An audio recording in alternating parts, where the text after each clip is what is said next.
Team India back to back अपने 4 wicket खो देती है। शाहीन की शानदार वापसी से भारत के लिए ये मैच 2122 का रूपांतरण था, परंतु किशन और हार्दिक ने टीम इंडिया को संभालने का प्रयास किया। इन दोनों के संघर्ष से भारत एक बार फिर से खेल में वापस आ गया। इन दोनों के बीच बढ़ती साझेदारी को देख बाबर ने साझेदारी को तोड़ने के लिए रऊफ की रफ्तार का सहारा लिया। रऊफ के इस रफ्तार से किशन का बल्ला गिरफ्तार हो गया। किशन को आउट करने के बाद रऊफ का ये रिएक्शन उसके अहंकार का उबाल था। अपने अहम में चूर रऊफ ईशान किशन के साथ बदतमीजी करते और युवा किशन को बाहर जाने का इशारा किया। रऊफ के इस इशारे से संपूर्ण भारत आग बबूला हो चुका था। भारत का बच्चा रऊफ से बदला चाहता था, परंतु कहानी अभी बाकी थी।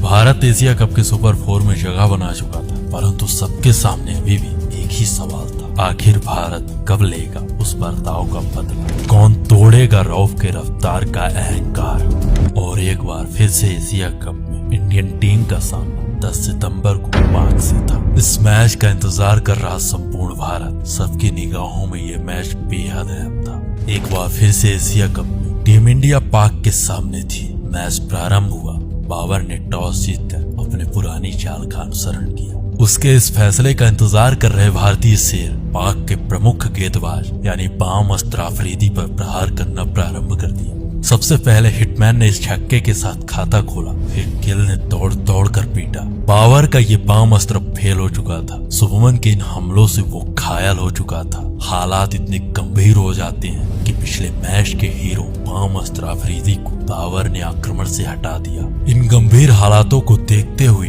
बाबर ने प्लान बी को अप्लाई किया, परंतु बाबर के प्लान बी का इंतजार कर रहे हिटमैन ने मोर्चा संभाला और पाक के प्रमुख स्पिनर सदाब खान को पीटना प्रारंभ कर दिया। उस दिन मैदान में बाबर का हर प्लान फेल हो रहा था। बाबर जाहिर तो नहीं कर रहा था, परंतु अंदर से बहुत रो रहा था।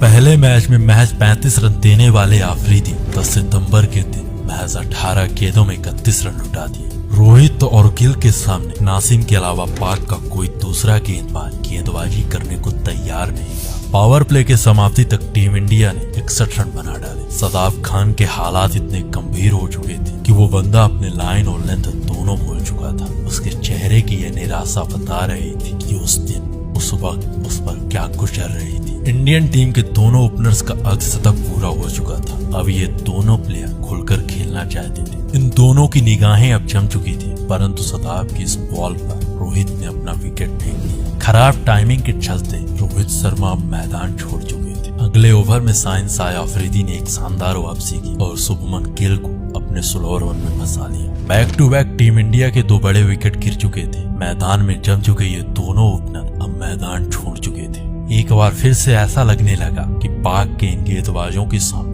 टीम इंडिया फिर से बिखर जाएगी, परंतु इस बार कहानी में बदलाव था। 20 ओवर तक टीम इंडिया का स्कोर 135 रन पर 2 विकेट था। श्रेयस की जगह मैच खेल रहे राहुल और विराट टीम इंडिया की इस पारी को आगे बढ़ा रहे थे, परंतु एक बार फिर से बारिश की वजह से ये मैच अब रिजर्व डे पर पहुंच चुका था।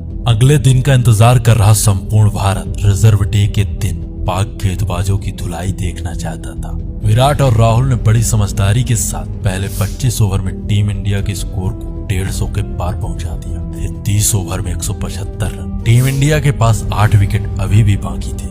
दूसरे दिन के खेल से पहले खबर आती है कि पिछले मैच में अपने रफ्तार का घमंड दिखाने वाले रऊफ इस मैच से बाहर हो चुके। ऐसे में पावर की समस्याएं बढ़ रही थी और टीम इंडिया के बल्लेबाजों का आक्रमण पाक गेंदबाजों पर जारी था। अपने परिस्थितियों को देखते हुए केएल राहुल ने अब पाक गेंदबाजों पर प्रहार करना प्रारंभ किया। केएल ने सबसे पहले पाक के बुजुर्ग वरिष्ठ इफ्ती चाचा को अपना शिकार बनाया और चाचा के इस ओवर में अपने हाथ साफ करते हुए इस छक्के और इस चौके के साथ भीषण विध्वंस की शुरुआत की। 33वें ओवर में एक बार फिर से बाबर इफ्ती चाचा को बॉल थमा दी। चाचा के इस ओवर में विराट और राहुल दोनों ही बड़े प्रहार करते। लंबे समय बाद टीम इंडिया में वापसी कर रहे राहुल अब पाक गेंदबाजों पर कदर मचा रहे थे। विराट का अर्धशतक आ चुका था। राहुल अपने शतक की ओर बढ़ रहे थे और 40 ओवर का खेल खत्म हो चुका था। टीम इंडिया के खाते में 251 रन थे। पारी में अभी भी 10 ओवर का खेल बाकी था और टीम इंडिया के हाथ में 8 विकेट बाकी थे। यहाँ से टीम इंडिया के सामने अब सिर्फ एक ही लक्ष्य था, पाक के हर गेंदबाज को अपना निशाना बनाओ और जितना हो सके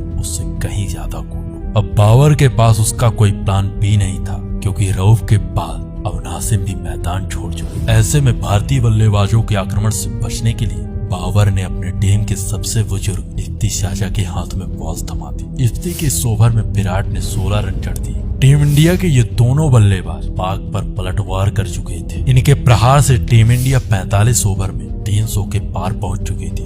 47वें ओवर में इस 2 रन के साथ केएल का शतक पूरा होता है। 48वें ओवर में इस 1 रन के साथ विराट का शतक पूरा हो चुका था। 48 ओवर तक टीम इंडिया 330 के पार पहुंच चुकी थी। अब अंतिम 2 ओवर का खेल बाकी था और अंतिम 2 ओवर में टीम इंडिया के दोनों बल्लेबाजों ने पाक गेंदबाजों को 26 रन कूट दिए। अब 50 ओवर का खेल खत्म हो चुका था। टीम इंडिया के खाते में 356 रन थे। विराट, तरन मसीह, कोहली ने अपराजय अजय 122 रनों की ताबड़तोड़ पारी खेली। इस पारी के दौरान विराट ने 3 छक्के और 9 चौके लगाए। वहीं दूसरी तरफ से केएल राहुल महज 106 गेंदों में 111 रनों की पारी खेली। ये रहा टीम इंडिया के बल्लेबाजों का स्कोर कार्ड और ये रहा पाक गेंदबाजों का स्कोर कार्ड।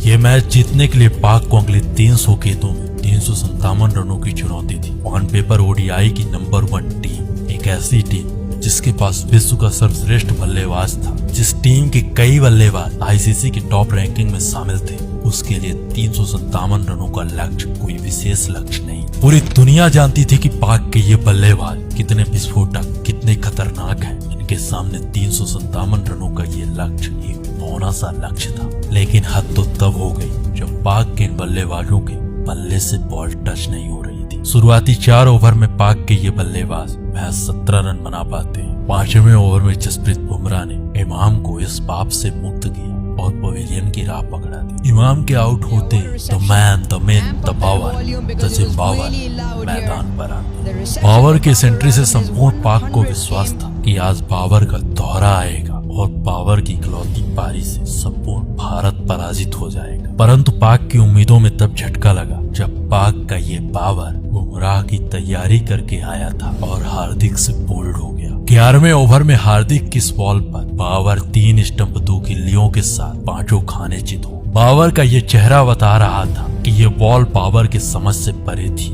ये बॉल बाबर की औकात बता रही थी। 20 ओवर का खेल खत्म हो चुका था। पाक के 4 विकेट गिर चुके थे। करंट रन रेट 4 से भी कम था और वहीं रिक्वायर्ड रन रेट पाक के औकात से बाहर था। 25 ओवर आते आते 100 रन पर पाक की आधी टीम पवेलियन की राह पहुंच चुकी थी। टीम इंडिया में कमबैक कर रहे कुलदीप यादव ने एक बार फिर पाक बल्लेबाजों पर प्रहार करना प्रारंभ किया और 30 ओवर का खेल खत्म होते होते पाक के 7 विकेट गिर चुके थे। एशिया कप में भारत का घमंड तोड़ने आया पाक इस मैच में अब अपनी लाज बचाने के लिए खेल रहा था। विश्व की नंबर 1 टीम, विश्व का सर्वश्रेष्ठ बल्लेबाज, एक ऐसी टीम जिसके पास विश्व स्तरीय बल्लेबाज थे, वही पूरी टीम 32 ओवर आते आते 128 रनों पर ऑल आउट हो जाती। पाक को 228 रनों की एक बड़ी हार का सामना करना पड़ा। ये रहा पाक बल्लेबाजों का स्कोर कार्ड।